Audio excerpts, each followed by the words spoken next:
Hello student, welcome to सरल classes. आज आपका कक्षा 11वीं गणित विषय का पेपर था।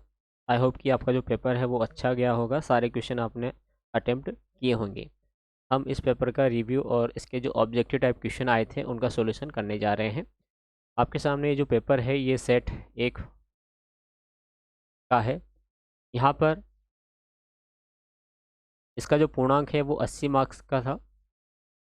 इन निर्देश भी आपने ध्यानपूर्वक पढ़े होंगे कि सभी प्रश्न हल करना अनिवार्य है और सभी प्रश्नों के जो अंक है वो उनके सम्मुख दिए गए हैं।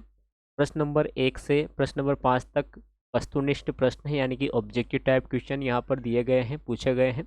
और प्रश्न क्रमांक 6 से 23 तक प्रत्येक प्रश्न में आंतरिक विकल्प दिया गया है। अब देखिए यहाँ पर जो पहला ऑब्जेक्टिव टाइप के प्रश्न था वो हमसे इस प्रकार पूछा गया था। पहला प्रश्न कि मान लीजिए कि ए बराबर दिया हुआ है, 1 2 3 तीन एलिमेंट दिए गए हैं, तब इसके उपसमुच्चयों की संख्या होगी। देखिए उपसमुच्चयों की संख्या हम कैसे निकालते हैं। यदि किसी समुच्चय के अंदर ए अवयव दिए गए हैं या एन अवयव दिए गए हैं, यदि हम इनकी संख्या को एन मान लेते हैं तो उपसमुच्चयों की संख्या कैसे निकालेंगे। तो उपसमुच्चय की संख्या क्या होती है, 2 की घात एन। अब यहाँ कितने अवयव है, तो यहाँ 1 2 3, यहाँ पर 3 एलिमेंट्स हैं, 3 अवयव हैं, तो हम लगाएंगे 2 की घात 3 या टू द पावर 3 लगाएंगे। जब 2 का घन हम करेंगे, यानी कि 2 इंटू 2 आपको करना है, तो आपको प्राप्त होगा 8। तो इसका उपसमुच्चय बन जाएगा 8। तो यहाँ पर टोटल कितने उपसमुच्चय बनेंगे, तो टोटल उपसमुच्चयों की संख्या हो जाएगी 8। सेकंड ऑब्जेक्टिव यहाँ पूछा है कि यदि a+1 और b-2 बराबर दिया है 3 और 1, तो a और b के मान क्रमशः होंगे। जब इस प्रकार से दोनों ही इक्वल दिए जाते हैं तो आपको सीधा सा इसकी तुलना इसके साथ में कर देना है और y वाले एलिमेंट्स की तुलना y वाले के साथ कर देना है। तो पहला जो तुलना हम करेंगे तो ये बनेगा a+1 = 3 और दूसरा बनेगा b-2 = 1। यहाँ से आप इसको सिंप्लीफिकेशन कर लीजिए। a बराबर 3 इधर से उधर जाएगा तो माइनस का 1 और 2 हो जाएगा। तो a की वैल्यू कितनी आएगी, तो a की वैल्यू आएगी 2।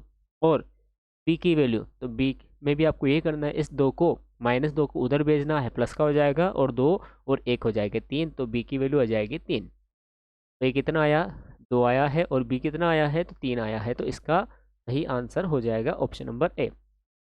थर्ड प्रश्न, i की पावर 4 यानी कि आयोटा की घात 4 का मान होता है, तो आयोटा की घात 4 जब होती है तो उसका मान 1 होता है। तो इसका आंसर हो जाएगा बी।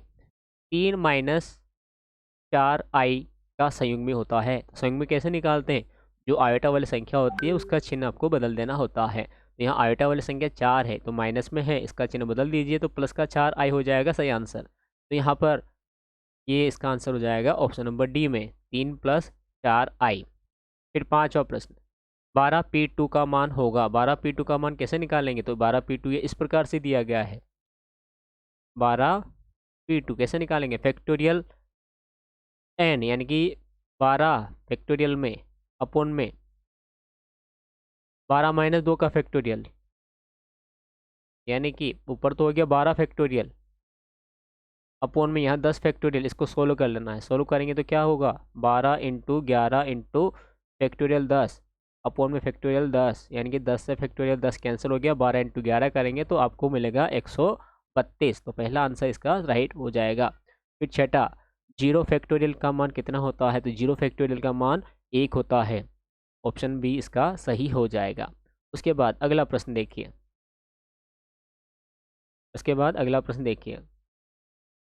प्रश्न नंबर 2, रिक्त स्थानों की पूर्ति कीजिए। रिक्त स्थानों की पूर्ति आपको करना है। पहला प्रश्न, यदि ए या बी में से कोई अपरिमित समुच्चय है या जिसके अवयवों की संख्या अपरिमित है, तो ए क्रॉस बी यानी कि उनका कार्तीय गुणनफल भी कैसा हो जाएगा, वो हो जाएगा अपरिमित समुच्चय। तो आपको यहाँ पर भी अपरिमित लिख देना है। माइनस आय का गुणात्मक प्रतिलोम क्या होता है, तो माइनस आय का जो गुणात्मक प्रतिलोम है वो होता है आई। क्या होता है, आई होता है। आपको यहाँ आई लिख देना यानी कि आयोटा।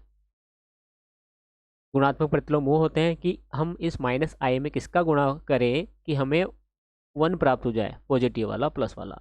थर्ड, x के उन मानों को जो दिए गए असमीका को एक सत्य कथन बनाते हैं उन्हें असमीका का खालिस्तान कहते हैं, तो उन्हें सॉल्यूशन बोलते हैं, हल बोलते हैं। तो आपको यहाँ पर लिख देना है हल। फिर ये है फोर्थ, NC12 बराबर NC8 दिया गया है, तो n बराबर कितना है, इस प्रकार से लिखा हुआ है, हम यहाँ लिख लेते हैं। ये लिखा हुआ है NC12 बराबर NC8, तो यहाँ पर एक तुलना बनती है कि हम इसको ऐसा लिख सकते हैं, NCn-12 बराबर NC8, दोनों का कंपेरिजन कर लेते हैं। तो ये n माइनस बराबर हो जाएगा 8, यहाँ से इसको पक्षांतर करेंगे तो हो जाएगा 12 + 8, यानी कि n बराबर हो जाएंगे 20। कितने हो जाएंगे, 20 हो जाएंगे। तो आपको यहाँ पर n बराबर संख्या लिखनी है, 20 आ जाएगा। फिर है तो कोई दो धनात्मक वास्तविक संख्याओं a व b का गुणोत्तर माध्य होता है। तो गुणोत्तर माध्य क्या होता है, ये होता है अंडर रूट में AB। आप चाहें तो यहाँ पर पॉजिटिव और नेगेटिव साइन भी लगा सकते हैं, क्योंकि इसका आंसर पॉजिटिव और नेगेटिव में भी आ सकता है, लगाएंगे तो भी राइट होगा और नहीं लगाएंगे तो भी राइट दिया जाएगा ऑप्शन। उसके बाद छठा नंबर वाला, बिंदु 3 - 4 5 की मूल बिंदु से दूरी क्या है, दूरी निकालनी है। तो दूरी कैसे निकाल लेंगे, जब मूल बिंदु से दिया जाता है तो सिंपल सा आपको इन तीनों का वर्ग करके इनको जोड़कर और इसका वर्गमूल कर देना है। किस प्रकार से, तो इस प्रकार से मूल बिंदु से दूरी दी जाए तो क्या करना है, इनका वर्ग करके जोड़ना है। 3 का वर्ग कितना होगा, 9 होगा, प्लस -4 का वर्ग कितना होगा, 16 होगा, प्लस 5 का वर्ग कितना होगा, 25 होगा। इन सबको जोड़ेंगे तो आ जाएंगे 50। 50 को हम ऐसा लिख सकते हैं, कैसा लिख सकते हैं, हम लिख सकते हैं यहाँ पर 5√2। कितना लिखेंगे, 5√2। तो इसकी मूल बिंदु से दूरी हो जाएगी 5√2, और यहाँ पर इकाई भी आप लिख सकते हैं। प्रश्न नंबर 7, ऑब्जेक्टिव रिक्त स्थान में 7वें नंबर का, निर्देशांक तल अंतरिक्ष को खालिस्तान भागों में विभाजित करता है। तो जो निर्देशांक तल होते हैं ये अंतरिक्ष को 8 भागों में विभाजित करते हैं। कितने भागों में करते हैं, तो 8 भागों में ये विभाजित करते हैं निर्देशांक तल अंतरिक्ष को। उसके बाद देखिए, बेसिकली इस सही जोड़ी में सूत्र पूछे जाते हैं और वार्षिक परीक्षा में भी सूत्र ही देखने को यहाँ मिलेंगे सही जोड़ी में। पहला प्रश्न यहाँ पर है a सर्वनिष्ठ फाई। यदि आप a सर्वनिष्ठ फाई निकालेंगे तो आपको फाई ही प्राप्त होगा। तो इसका जो सही आंसर है वो फाई हो जाएगा। इसका जो मिलान है वो सेकंड जो पेज है उसके साथ आपको कर देना है। तो ये इसकी सही जोड़ी यहाँ पर हो जाएगी फर्स्ट नंबर की। सेकंड, सेक वर्ग x - 1 बराबर, तो देखिए सेक वर्ग की सर्वसमीका है जो होती है सेक वर्ग थीटा बराबर 1 + tan वर्ग थीटा। तो इसका मिलान आपको इसके साथ में कर देना है। तो ये हो जाएगा इसके साथ में, यानी कि यहाँ क्या लिख देंगे, यहाँ लिख देंगे tan वर्ग x, ये 2 नंबर पे। tan 2x क्या है, tan 2x, तो यहाँ पर tan 2x का फॉर्मूला लिखना जो कि दिया गया है ये वाला ऑप्शन बी में, 2 tan x अपॉन 1 - tan वर्ग x, 2 tan x upon 1 - tan वर्ग x।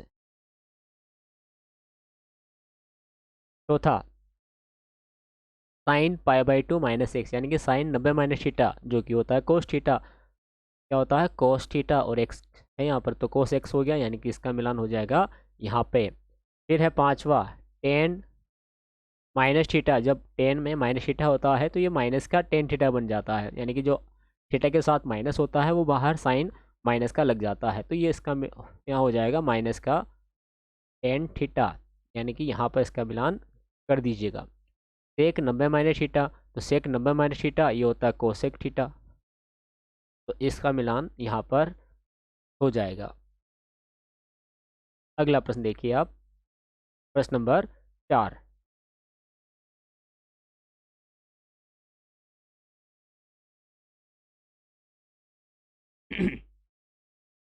एक शब्द या वाक्य में उत्तर दीजिए।